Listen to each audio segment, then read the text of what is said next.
കാസർഗോഡ് 4-ാം മൈലിൽ 4 പേർക്ക് വെട്ടേറ്റു. വീടിന് സമീപം പടക്കം പൊട്ടിച്ചത് ചോദ്യം ചെയ്തതിനാണ് ആക്രമണം. 10 പേർക്കെതിരെ വിദ്യാനഗർ പോലീസ് കേസെടുത്തു. വിവരങ്ങളുമായി ദിസ്ന സുരേഷ് ഒപ്പം ചേരുന്നു. ദിസ്ന, എപ്പോഴാണ് സംഭവം?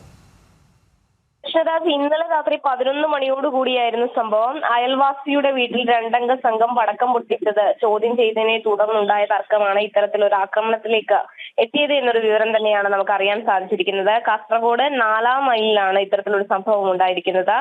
4-ാം മൈലിലെ ഇബ്രാഹിം സൈനുദ്ദീൻ, മകൻ ഫവാസ്, ബന്ധുക്കളായ റസാഖ്, മുൻഷിദ് എന്നിവർക്കാണ് വെട്ടേറ്റത്. ഇതിൽ 3 പേര് ഇപ്പോൾ കാഞ്ഞങ്ങാട് ആശുപത്രിയിലുണ്ട്. ഒരാൾ മംഗലാപുരത്താണ് എന്നൊരു വിവരം തന്നെയാണ് നമുക്ക് അറിയാൻ സാധിച്ചിട്ടുള്ളത്. കൂടാതെ ഇതിൽ പ്രകോപിതനായ സംഘം തിളച്ച ചായ ഉൾപ്പെടെയുള്ള ദ്രാവകങ്ങൾ ഫവാസിന്റെ മുഖത്തൊഴിച്ചു എന്നും ഈ പരാതിക്കാർ പറയുന്നുണ്ട്. ഇതിനുശേഷമാണ് ഇത്തരത്തിൽ വലിയ രീതിയിൽ പ്രകോപനം ഉണ്ടായത് എന്നൊരു കാര്യം തന്നെയാണ് അറിയാൻ സാധിച്ചിരിക്കുന്നത്. വഴിയിൽ വാഹനം തടഞ്ഞു നിർത്തിയായിരുന്നു 10 അംഗ സംഘത്തിന്റെ ഇത്തരത്തിലുള്ള ഒരു ആക്രമണം.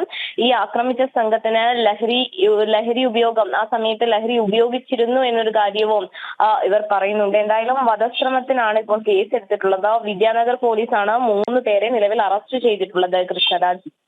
ശരി. കാസർഗോഡ്